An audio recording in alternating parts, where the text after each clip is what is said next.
என்ன பண்ணிருப்பேன்னு சொல்லுங்க பாக்கல இந்த ஒரு வருஷ காலத்துல. நீங்க 30 கோடி ரூபாய் வரைக்கும் ஊழல் பண்ணிருக்கீங்க. 30 கோடியா? என்ன பார்த்தா அவ்வளவு கேவலமா தெரியுதா? எவ்வளவு சம்பாதிச்சு தெரியுங்களா? 5000 கோடி. ஒரு வருஷத்துக்கு 5000 கோடினா 5 வருஷம் முழுசா உட்கார்ந்து இருந்தா 25000 கோடிங்க.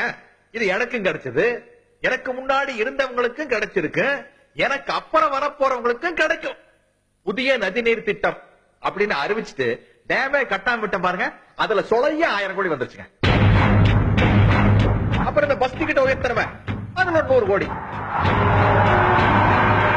இந்த நலத்திட்டம் சொல்லி 10,000 கோடி 20,000 கோடிக்கு அனௌன்ஸ் பண்ற பாருங்க, அதுல பூரா 20% கமிஷனுங்க. இப்போ 20% நம்மளுக்கு லஞ்சமா கொடுத்துட்டு அதுக்கப்புறம் அவன் ஒரு 30% லாபம் எடுத்துக்கலாம். மீதி இருக்கிற காசுல ஒரு கான்ட்ராக்ட் எடுத்து நடத்தினா அதுல எப்படிங்க தரம் இருக்கு? ஐயா வேண்டான்னு சொன்னாலும் விட மாட்டேங்கிறாங்க. எல்லாரும் வாங்குறாங்க நீங்களும் வாங்கிங்க, எல்லாரும் வாங்குறாங்க நீங்களும் வாங்கிக்க நச்சோ நச்சு நச்சுறாங்க. சரி குடுக்கறது குடுக்கறானுங்க, தரமான ஒழுங்கா இருக்கட்டு கடைசிக்கு அப்படின்னு சொல்லிட்டு குவாலிட்டி கண்ட்ரோல் ஆக்ட்னு ஒரு ஐட்டத்தை போட்டுருங்க. அப்புறம் தமிழ்நாடு முழுக்க ஒரே நாள்ல ரைடு நடத்தி மாஜி மந்திரிகள் எம்எல்ஏக்கள் அரெஸ்ட் பண்ணி அவங்க அடிச்சு வச்சிருந்த பொட்டியில கை வச்ச பாருங்க, அங்கதாங்க அவங்க எல்லாரும் சேர்ந்து எனக்கு வச்சாங்க ஆப்பு. அவங்க வச்சு அப்பனை போய் நிக்கிறேன். எவனோ ஒரு பஸ் முதலாளி கோடி கோடியா பணத்தை கொண்டு போய் மந்திரி கிட்ட கொடுக்குறான். இதுல நமக்கு என்ன போச்சு அப்படின்னு நினைக்கிறீங்க? இது யாரு வீட்டு பணம்? உங்க வீட்டு பணம். நம்ம கிட்ட ஒரு 100 கோடியை லஞ்சமா கொடுக்கறான்னா அதை அவன் எப்படி திருப்பி பிடிக்கிறான்? பஸ் டிக்கெட்டை உயர்த்துவதன் மூலமாக உங்க பாக்கெட்டுக்குள்ள கைய வைக்கிறான். இது மேட்டர் எப்படி வருதுனாங்க, சைக்கிளை லைனா நிறுத்தி வச்சு ஒரு சைக்கிளை தள்ளி விட்டா எல்லா சைக்கிளும் சாயுது பாருங்க.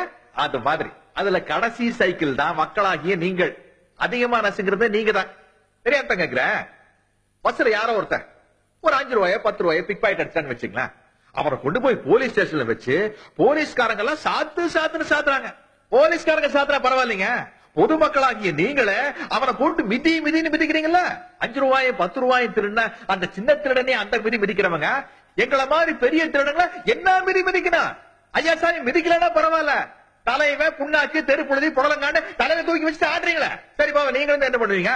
உங்களுக்கு இருக்கிறது 2 சாய்ஸ் தான். ரொம்ப திருடனவங்க, ரொம்ப ரொம்ப ரொம்ப ரொம்ப ரொம்ப ரொம்ப திருடனவங்க, தெரிஞ்சு திருடனவங்க, தெரியாம திருடனவங்க. அதாவதுங்க தப்பா செஞ்சா தப்புங்க, தப்பு இல்லாம செஞ்சா தப்பே இல்லைங்க. அதாங்க நம்ம ஒரு அரசியல். நாங்க செய்யறதெல்லாம் செஞ்சு போட்டு கொள்கையை பரப்புறதுக்காக ஆளாளு தனியா டிவி வேற வச்சுக்கிட்டு இருக்கிறோம். கஜயா ஒரே ஒரு வருஷம் தான் ஆட்சியில் இருந்தேன், எப்படி சம்பாதியா? ஆனா அந்த வெள்ளக்காரனுக்கு அறிவே இல்லைங்க. 200 வருஷம் இந்தியா வாண்டா என்ன பண்ணா? ஊட்டி கொடைக்கானலுக்கு ரோடு போட்டா, பாலம் கட்டினா, ஆஸ்பத்திரி கட்டினா, பள்ளிக்கூடம் கட்டினா, கரண்ட் கொடுத்தா, எல்லாம் பண்ணிட்டு போகும்போது இத்தச்சோடு கோயில் ஒரு வைரத்தையே ஒரு மயில் பொம்மையை மட்டும் தான் தூக்கிட்டு போனான். அதுக்கே நம்ம ஆச்சா போச்சா தஞ்சா அந்த கார் குறிச்சோம். நியாயப்படி அவன் நம்மளுக்கு பண்ணதுக்கு நாமளே அதை அவனுக்கு கிஃப்டா கொடுத்துருக்கணும். அப்புறம் கொலம்பஸ் அமெரிக்காவை கண்டுபிடிச்சு 250 வருஷம் தான் ஆச்சு. எப்படி டெவலப்மெண்ட்? ஆனா நாம கல் தோன்றி மண் தோன்றா காலத்தே முன் தோன்றிய மூத்த குடியினர், 5000 வருஷம் பாரம்பரியம், ஹிஸ்டரி ஆஃப் தி வேர்ல்டுங்கிற. ஆனா என்ன பிச்சையில எடுத்துட்டு இருக்க?